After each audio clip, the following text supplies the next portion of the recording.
Hey there, this is MathCamp321 presenting a video on complex numbers. I'm going to start by posing a question. Have you ever been asked to simplify an expression like the square root of -9? Well, if you have, you may have thought that the answer was no solution. There's no such number which when multiplied by itself gives you -9. And that is true if you're working in the real number system. But there just so happens to be another number system called the complex numbers or the imaginary numbers. And this number system, the complex numbers, operates under the idea that the square root of -1 is defined to be the number I, imaginary number I.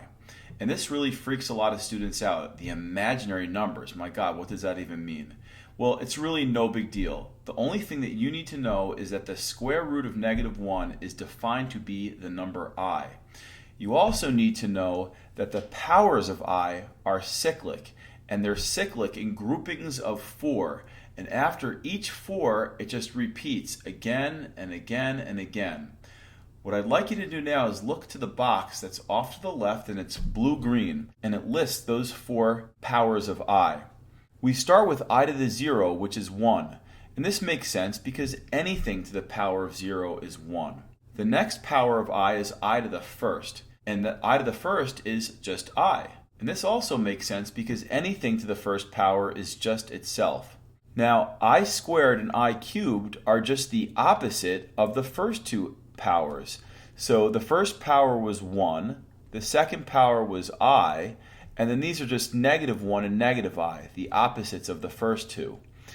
Now, just to continue on this idea of powers being cyclic, if I were to continue the list with I to the 4th, I to the 5th, I to the 6th, and I to the 7th, those powers would have the same answers as the first 4. So I'm going to go ahead and actually do that. So I'm going to write down for my results 1i, -1, and -I. And I'll do it one more time, starting with I to the 8th, then I to the 9th, I to the 10th, and I to the 11th. And again, my 4 results will be 1i, -1, and -I. And the pattern would just keep continuing if I just kept building more and more powers onto this. So our first question asks us to evaluate I to the 18th power. So what I'm going to do, because 18 is a pretty small number, I'm just going to literally make another row in my mind, and I'm going to see where I land. So I've got I to the 0, 1, 2, 3, 4, 5, 6, 7, 8, 9, 10, 11, 12, 13, 14, 15, 16, 17, 18. I end up landing right here in this position. That's the 3rd position down, no matter which row I'm in. I to the 18th seems to be the same thing as I squared, and the answer ends up being -1. Now the problem arises in that if this number 18 were something bigger, you certainly wouldn't want to count through up to this big number as many times, because you're probably going to lose your place and you're just not going to want to do it. So there is an easier way, and that is to do long division, taking the power that's given to you and dividing by 4. The reason we divide by 4 is because there are 4 powers in the cycle before you start repeating. So I'm going to go off to the side and I'm going to divide 18 by 4. And I'm going to show you what happens. It's pretty cool. 4 goes into 18 4 times. We multiply, we subtract, and we get 2. The remainder is 2.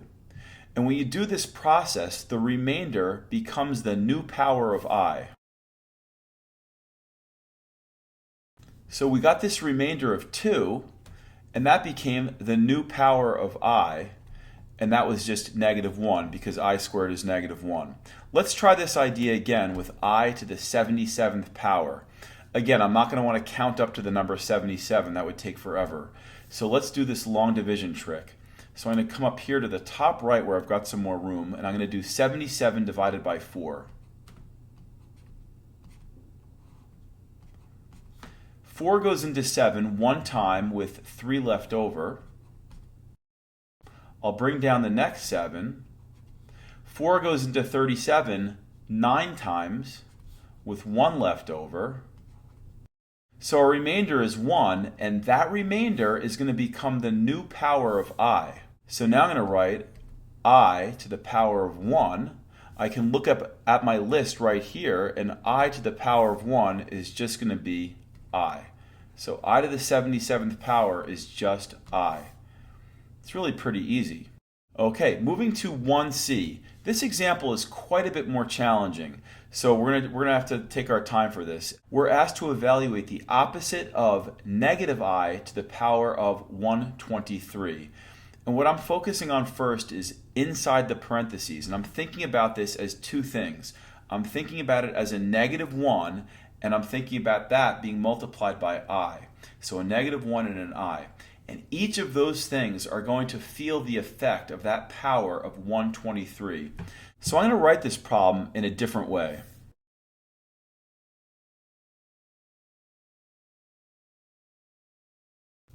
Okay, so I've changed the parentheses to brackets, and I've really broken down those two elements, the negative 1 and the I, each feeling the effect of that power of 123. Well, let's look at the negative 1 to the 123. A negative number raised to an odd power, in the end, will still be negative. Negative 1 to the first is negative 1. Negative 1 cubed is negative 1. Negative 1 to the fifth is negative 1. So it's not surprising that negative 1 to the 123rd power is still negative 1. So we have this opposite on the outside. Negative 1 to the power of 123 is still negative 1. And now we've got to deal with I to the 123rd. So I'm going to go ahead and do my long division again, this time doing 123 divided by 4. 4 goes into 12 3 times with nothing left over. 4 goes into 3 no times with 3 left over. So this 3 becomes our new power of I. So I to the 123rd power is the same thing as I cubed. Okay, so I'm running out of space. I'm going to come up here to this next level. So we've got a negative on the outside. We have negative 1 on the inside. And we have I cubed. And if we look at our list over here, I cubed is just negative I. So we have the opposite of negative 1 times negative I. Now, negative 1 times negative I is I, but it's the opposite of that. So it's going to be negative I at the end. It's interesting. This problem, when you first look at it, doesn't seem that bad, but it actually is it's a pretty complicated problem. And in the end, the answer is negative I. The last 3 questions on this slide are much easier, so it's not going to be a big deal. That was the hardest thing we just did, so it's all downhill from here. In 1D, they want us to simplify the square root of negative 25. So I'm going to do one thing, which is just to rearrange the order of these terms here, and I'm going to write it as 25 times negative 1. And the square root of 25 is 5, and the square root of negative 1, according to the definition, is I. So the square root of negative 25, if you're in the complex number system, is 5i. Let's do the same sort of thing in example 1e. We want to simplify the square root of negative 28.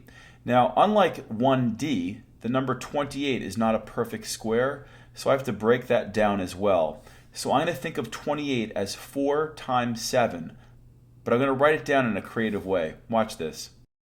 I wrote this down as the product of 4 times negative 1 times 7. It's still negative 28, but it's just written in a sort of a way that's been pulled apart. What is the square root of 4? Well, it's 2. What's the square root of negative 1? Well, according to the definition, that's I. And the square root of 7, I can't break down anymore, so I just leave that under the radical. So the square root of negative 28 is 2i root 7.